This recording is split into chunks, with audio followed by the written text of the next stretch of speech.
Alhamdulillah Rabbil Alamin wassalatu wassalamu ala rasulihi khatamin nabiyyin washabihi at-tahirin wal muslimin wal mu'minin kullihim ajma'in amma ba'd. ومن شهد منكم الشهر فليصم. صدق الله المولانا العظيم. அன்பிற்குரிய தாய்மார்களே, அல்லாஹ்வுடைய மாபெரும் கிருபையால் புனிதம் நிறைந்த ரமலானுடைய மாதத்தை அடையக்கூடிய பாக்கியத்தை அல்லாஹ் நமக்கு தந்திருக்கிறான். அல்ஹம்துலில்லாஹ் சும்மா அல்ஹம்துலில்லாஹ். புனிதம் நிறைந்த ஒரு மாதம் நம்மை வந்தடைக்கிறது. ஒவ்வொரு வருடமும் ரமலான் மாதத்தை குறித்த பல மாண்புகளை, அதனுடைய அகமியங்களை நாம் கேட்டு வருகிறோம். ஆகவே இந்த வருடமும் நாம் அடைந்திருக்கக்கூடிய இந்த நோன்பை குறித்த முக்கியத்துவத்தையும் அதன் சிறப்பையும் நாம் அறிந்து இன்ஷா அல்லாஹ் நாம் நோன்பிற்குள் நுழைகின்ற பொழுது முழுமையான முறையில் அல்லாஹ் நமக்கு அந்த அமல்களை செய்யக்கூடிய பாக்கியத்தை தருவான். கண்ணியமிக்க தாய்மார்களே, நபி ஸல்லல்லாஹு அலைஹி வஸல்லம் அவர்கள் சொன்னார்கள், ஒரு அடியானுக்கு 2 விஷயங்கள் நாளை மறுமையிலே சிபாரிசு செய்யும் என்றார்கள். அஸ்ஸியாமு வல் குர்ஆன் யஷ்ஃபஆனி லில் அப்தி. நோன்பும் குர்ஆனும் ஒரு அடியானுக்கு அல்லாஹ்விடத்திலே நாளை பரிந்துரை பேசும்.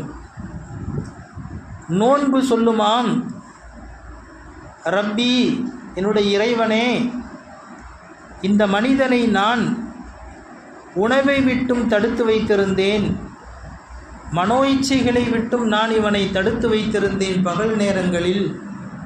எனவே என்னுடைய பரிந்துரையை இந்த அடியான் விஷயத்தில் நீ ஏற்றுக்கொள், இவருக்கு சொர்க்கத்தை கொடு என்று நோன்பு வைத்த அடியானுக்காக பரிந்து பேசும் என்று நபி ஸல்லல்லாஹு அலைஹி வஸல்லம் சொன்னார்கள்.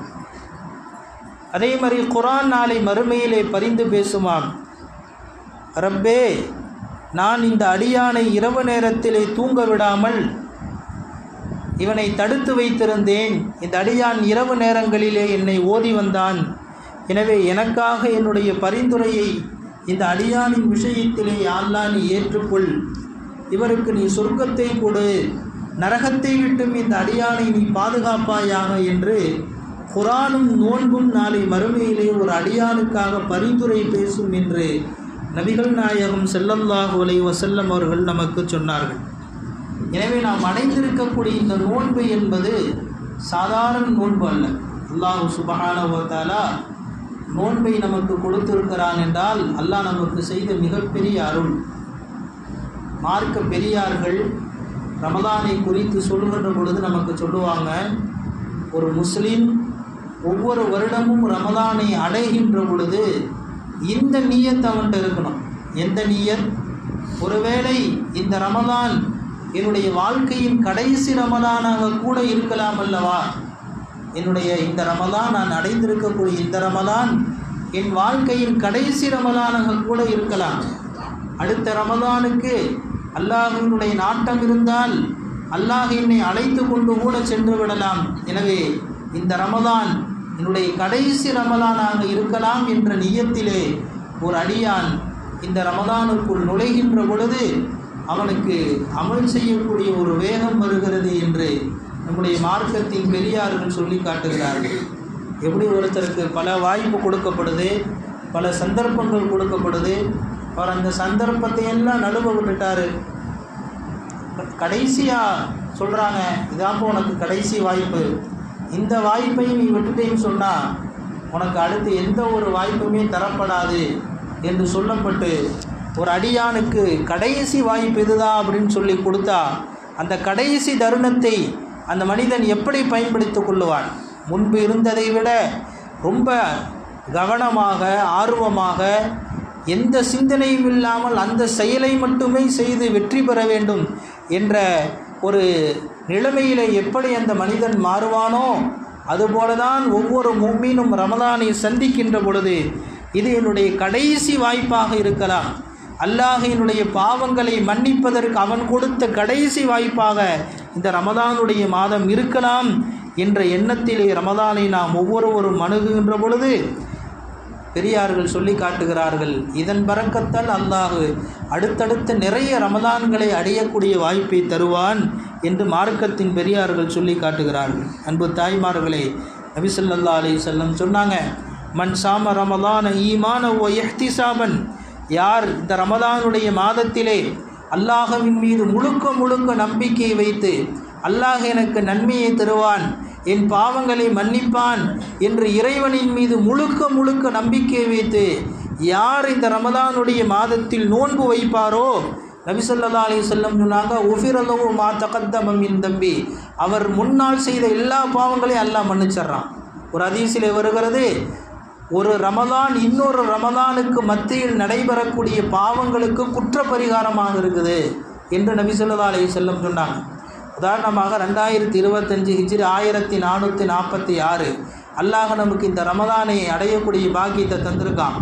இந்த ரமலானை முழுமையாக நாம் பயன்படுத்தி விட்டால் அடுத்த வருடம் இன்ஷா அல்லாஹ் 2026 ரமலான் வருவதற்கு முன்னால் அந்த இடையிலே ஒரு வருடம் இருக்கிறதல்லவா, இந்த இடைப்பட்ட நாட்களில் ஏதேனும் ஒரு அடியான் பாவங்கள் தவறுகள் செய்கின்ற பொழுது அந்த தவறுக்கு குற்ற பரிகாரமாக நாம் முன்னாள் வருஷம் வச்ச அந்த நோன்பு நமக்கு நிற்கிறது என்று நபி ஸல்லல்லாஹு அலைஹி வஸல்லம் அவர்கள் சொல்லி காட்டினார்கள்.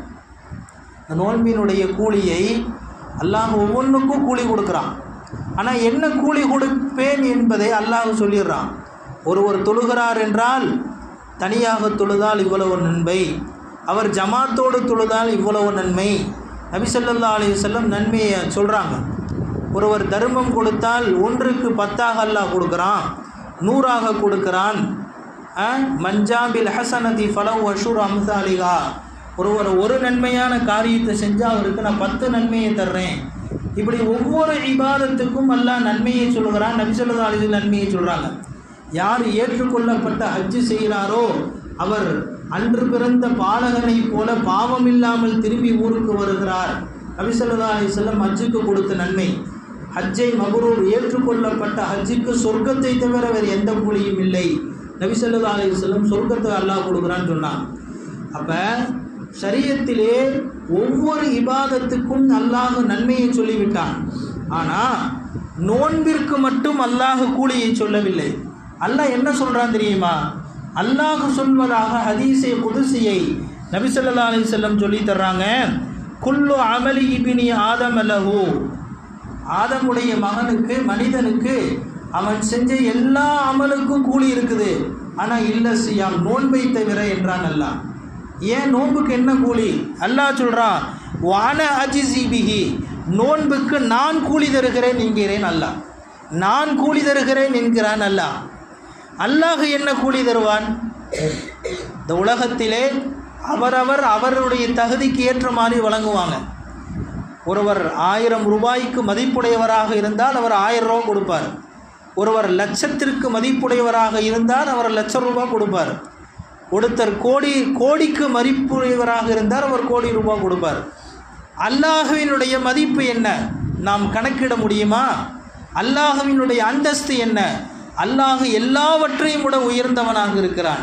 எல்லா வஸ்துக்களை விடவும் அல்லாஹ் சக்தி பெற்றவனாக இருக்கிறான்.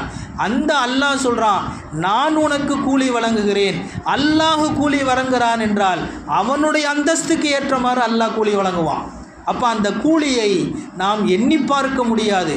இவ்வளவு அல்லாஹ் கொடுப்பான் என்று கணக்கிட முடியாத அளவு கூலியை அல்லாஹ் இந்த நோன்பிற்கு வழங்குகிறேன் என்று அல்லாஹ் சொல்கிறான். இப்போ இந்த நோன்புக்கு எவ்வளவு பெரிய கூலி பாருங்கள். மார்க்க பெரியார்கள் இந்த வார்த்தையை மறுகணம் பறித்து காட்டுவார்கள். அன உஜுசாபிஹி, நோன்பிற்கு நானே கூலியாக வருகிறேன் என்று கூட வார்த்தையை மறுகணம் பறித்து காட்டுவார்கள். அவ்வளோ ஒரு உன்னதமான ஒரு நோன்பை அல்லாஹ் நமக்கு அடையக்கூடிய பாக்கியத்தை நமக்கு தந்திருக்கிறான். நபி ஸல்லல்லாஹு அலைஹி வஸல்லம் சொன்னாங்க, 3 துஆக்களை அல்லாஹ் மறுக்க மாட்டான். ஒன்று தாவத்துல் வாலித், ஒரு தந்தை தன் பிள்ளைகளுக்காக தன் குடும்பத்திற்காக செய்யக்கூடிய துவாவை அல்லாஹ் மறுக்க மாட்டான். ரெண்டாவது வ தாவத்து சாயிம், ஒரு நோன்பாளி அவர் கேட்கின்ற துவாவை அல்லாஹ் மறுக்க மாட்டான். எந்த நேரத்திலாக இருந்தாலும், குறிப்பாக நோன்பு திறக்கக்கூடிய நேரம், இன்னும் குறிப்பாக சஹருடைய நேரம், நோன்பு வைத்திருக்கக்கூடிய நேரம், இந்த நேரத்திலே ஒரு நோன்பாளி அவர் கேட்கக்கூடிய துவாவை அல்லாஹ் மறுப்பதில்லை என்றார்கள் நபிகள் நாயகம் ஸல்லல்லாஹு அலைஹி வஸல்லம். அன்பான தாய்மார்களே, புனிதம் நிறைந்த இந்த ரமலானுடைய மாதம் நம்மை அடைந்திருக்கிறதென்றால், இந்த ரமலான் நம்மை விட்டும் கடந்து செல்கின்ற பொழுது நம்முடைய பாவங்களை அகற்றிய நிலையில்தான் இந்த ரமலான் நம்மை விட்டும் கடந்து செல்ல வேண்டும். நபி ஸல்லல்லாஹு அலைஹி வஸல்லம் சொன்னாங்க, ரஹீம அன்ஃபு ரஜுலின், இந்த மனிதன் நாசமடையட்டும். எந்த மனிதன் ரமலானுடைய மாதம் அவனிடத்திலே வந்தது, ரமலானை அவன் அடைந்தான், ஆனால் எந்த பாவங்களும் மன்னிக்கப்படாமல் ரமலான் அவனை விட்டும் திரும்பி சென்று விட்டதென்றால் இவன் ரமலானை சரியாக பயன்படுத்தி கொள்ளவில்லை, எனவே இவன் நாசமடையட்டும் என்றார்கள் நபிகள் நாயகம் ஸல்லல்லாஹு அலைஹி வஸல்லம். 4 அமல்கள் தொடர்ந்து செய்யணும் ரமலானில், நமக்கு சொல்லி காட்டுறாங்க மார்க்க உலமாக்கள். ஒன்று திலாவத்துல் குர்ஆன், குர்ஆனை நாம் முடிந்த அளவு நிறைய ஓத வேண்டும். நாம் எந்த அளவு நமக்கு நேரம் கிடைக்கிறதோ, நாம் எந்த அளவுக்கு நமக்கு வாய்ப்புகள் கிடைக்கிறதோ, இந்த ரமதானுடைய நாட்களில் குர்ஆனை அதிகமாக ஓத வேண்டும். குர்ஆனை ஓத தெரிந்தவர்கள் நிறைய குர்ஆனை ஓதிக்கொண்டே இருக்க வேண்டும். இதை ரமலானில் செய்யக்கூடிய அதிகமாக செய்யக்கூடிய அமல்களில் முதலாவது அமல் திலாவத்துல் குர்ஆன், குர்ஆனை தினந்தோறும் அதிகமாக ஓத வேண்டும். இரண்டாவதாக இரவு நேரங்களில் முடிந்த அளவுக்கு நாம் நிறைய நஃபிலான வணக்கங்களை தொழுக வேண்டும். தராவியோடு நின்று விடாமல் தஹஜ்ஜுடைய தொழுகை, அதோடு இரவு நேரத்தில் நம்மால் முடிந்த உபரியான வணக்கங்களை இரவை ஹயாத்தாக்க வேண்டும். நபி ஸல்லல்லாஹு அலைஹி வஸல்லம் அவர்கள் கற்றுக் கொடுத்த சுன்னத்துகளில் இந்த ரமலானை முழுமையாக பயன்படுத்துவதற்கு இரண்டாவது ஒரு அமல் இரவை நாம் ஹயாத்தாக்க வேண்டும். மூன்றாவது அமல் பகல் நேரங்களில் நோன்பு வைப்பது, பசித்திருப்பது, தாகித்திருப்பது, பகல் நேரங்களில் நோன்பு வைப்பது இந்த ரமலானுடைய காலங்களில் நாம் செய்ய வேண்டிய மூன்றாவது அமல். நான்காவது அமல், நமக்கு எவ்வளவு வசதி இருக்கிறதோ, நம்மிடத்தில் எவ்வளவு பொருளாதாரம் இருக்கிறதோ அதிலிருந்து எடுத்து ஏழை எளிய மக்களுக்கு, வசதி குறைந்தவர்களுக்கு, கஷ்டப்படக்கூடிய நபர்களுக்கு நம்மால் முடிந்த தான தர்மங்களை அதிகமாக இந்த மாதத்தில் செய்ய வேண்டும். இந்த 4 அமல் தான் ரமலானுடைய மாதத்தில் அதிகம் செய்ய வேண்டிய அமல். இந்த 4ஐ சரியாக செய்துவிட்டாலே இன்ஷா அல்லாஹ் ரமலான் முழுமையாக நம்மிடத்திலே அதனுடைய நன்மைகளை தந்துவிட்டு போகும். குறிப்பாக சஹருடைய நேரத்தை நாம் வீணாக்கி விடக்கூடாது. சஹர் சாப்பிடுவது, சஹருடைய உணவு தயார் செய்வது, இதெல்லாம் ஒரு கணம் இருந்தாலும் குறிப்பாக இந்த ரமலானுடைய மாதத்திலே அந்த தஹஜ்ஜுத் தொழுகையை 30 நாட்களும் தொடர்ந்து தொழக்கூடிய ஒரு பாக்கியத்தை அல்லாஹ் நமக்கு வாய்ப்பளிச்சிருக்கான். பல நேரங்களில் பல காலங்களில் பல நபர்கள் ஃபஜ்ர் தொழுகுவார்கள், சில நபர்கள் அல்லாஹ் வாய்ப்பளித்தவர்கள் தொடர்ந்து தஹஜ்ஜுத் தொழுவாங்க. ஆனால் பெரும்பாலான நபர்கள் தஹஜ்ஜுத் தொழக்கூடிய அந்த வாய்ப்பு இல்லாமல் போயிடுது. ஆனால் இந்த ரமலானுடைய மாதத்தில் அதுக்கு அல்லாஹ் வாய்ப்பு கொடுக்குறான். சஹருக்காக நாம் உணவுக்காக எழுந்திருப்பதற்கு முன்பாகவே, கொஞ்ச நேரத்துக்கு முன்பாகவே எழுந்து தொடர்ந்து அந்த தஹஜ்ஜுடைய தொழுகையை தொழுது அல்லாஹ்விடத்திலே பாவ மன்னிப்பை கேட்டு அதற்கு அடுத்தபடியாக சஹருடைய உணவை சாப்பிட ஆரம்பிக்க வேண்டும். அல்லாஹ் குர்ஆனில் சொல்கிறான், வபில் அஸ்ஹாரிஹிம் யஸ்தக்ஃபிரூன், நல்லடியார்களை குறித்து அல்லாஹ் பேசுகின்ற பொழுது அவர்கள் சஹர் நேரத்தில் அல்லாஹ்விடத்தில் பாவ மன்னிப்பு தேடுவார்கள். சஹர் நேரம் வருகின்ற பொழுது அவர்களுடைய விழாப்புறங்கள் படுத்திருக்காது. தத்தஜாஃபா ஜுனூபுஹும் அனில் மதாஜிஇ, அவர்கள் எழுந்து நின்று தொழுகுவார்கள் என்று அல்லாஹ் குர்ஆனிலே சொல்கிறான். எனவே இந்த ரமதானுடைய காலங்களில் நாம் தஹஜ்ஜுடைய தொழுகையை தொடர்ந்து தொழ முயற்சி செய்ய வேண்டும். அடுத்தபடியாக இந்த குர்ஆன் ஓதுதல், குறிப்பாக 5 நேர தொழுகைகளை நாம் விடாமல் அந்த நேரத்தில் கலாவாகாமல் தொழுவதற்கு நாம் கட்டாயம் முயற்சிக்க வேண்டும். அதோடு இந்த ரமதானுடைய மாதத்தில் ரொம்ப குறிப்பாக ஒன்று என்னென்னா, நம்ம எல்லோரும் நோன்பு வச்சுருவோம், எல்லோரும் செஞ்சுருவோம். ஆனால் இயற்கையாகவே அதை நம்மளை அறியாமலே ஒரு விஷயம் நம்மள்ட நடந்துடும். என்னென்னா, இந்த நாவை சரியான முறையில் பயன்படுத்தாமல் போயிடும். அதாவது தவறான விஷயங்களை பேசுவது, பிறரை ஏசுவது, திட்டுவது, பொய் பேசுவது, புறம் பேசுவது, இதெல்லாம் சாதாரணமாக நாவிலே வந்துவிடும்.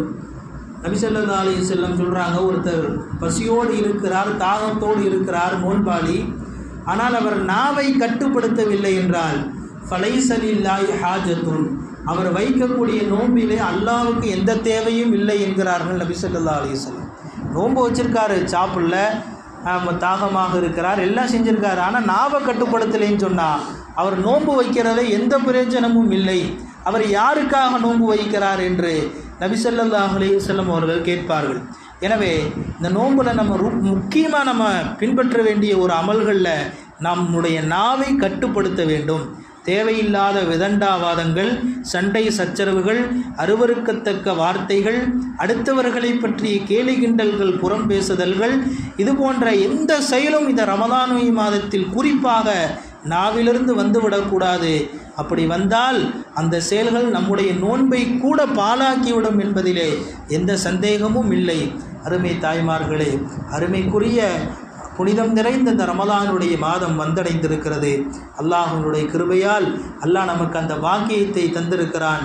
அல்லாஹ் மீண்டும் மீண்டும் நிறைய ரமலானை அடைந்து அதிலே முழுமையாக அமல் செய்து அவனுடைய நல்லருளை பெறக்கூடிய நல்லடியார்களாக அல்லாஹ் நம் அனைவர்களையும் ஆக்கி அருள் புரிவானாக.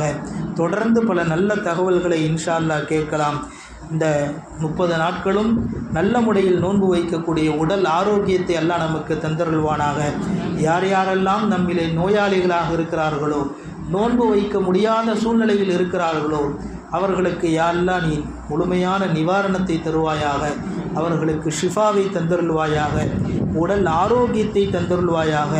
முழுக்க முழுக்க அவர்களும் இந்த ரமலானுடைய மாதத்திலே 30 நோன்புகளையும் வைக்கக்கூடிய பாக்கியத்தை அவர்களுக்கும் எங்களுக்கும் யா அல்லாஹ் நீ தந்தருள்வாயாக. குறிப்பாக நம்முடைய பிள்ளைகள் தேர்வு எழுதி கொண்டிருக்கிறார்கள். இந்த நாள் பரீட்சை பள்ளிக்கூடத்தினுடைய 11வது, 12வது, 10வது இது போன்ற பொதுத் தேர்வுகள் நடக்கக்கூடிய நேரம். எனவே நம்முடைய பிள்ளைகளுக்காகவும் நாம் துஆ செய்ய வேண்டும்.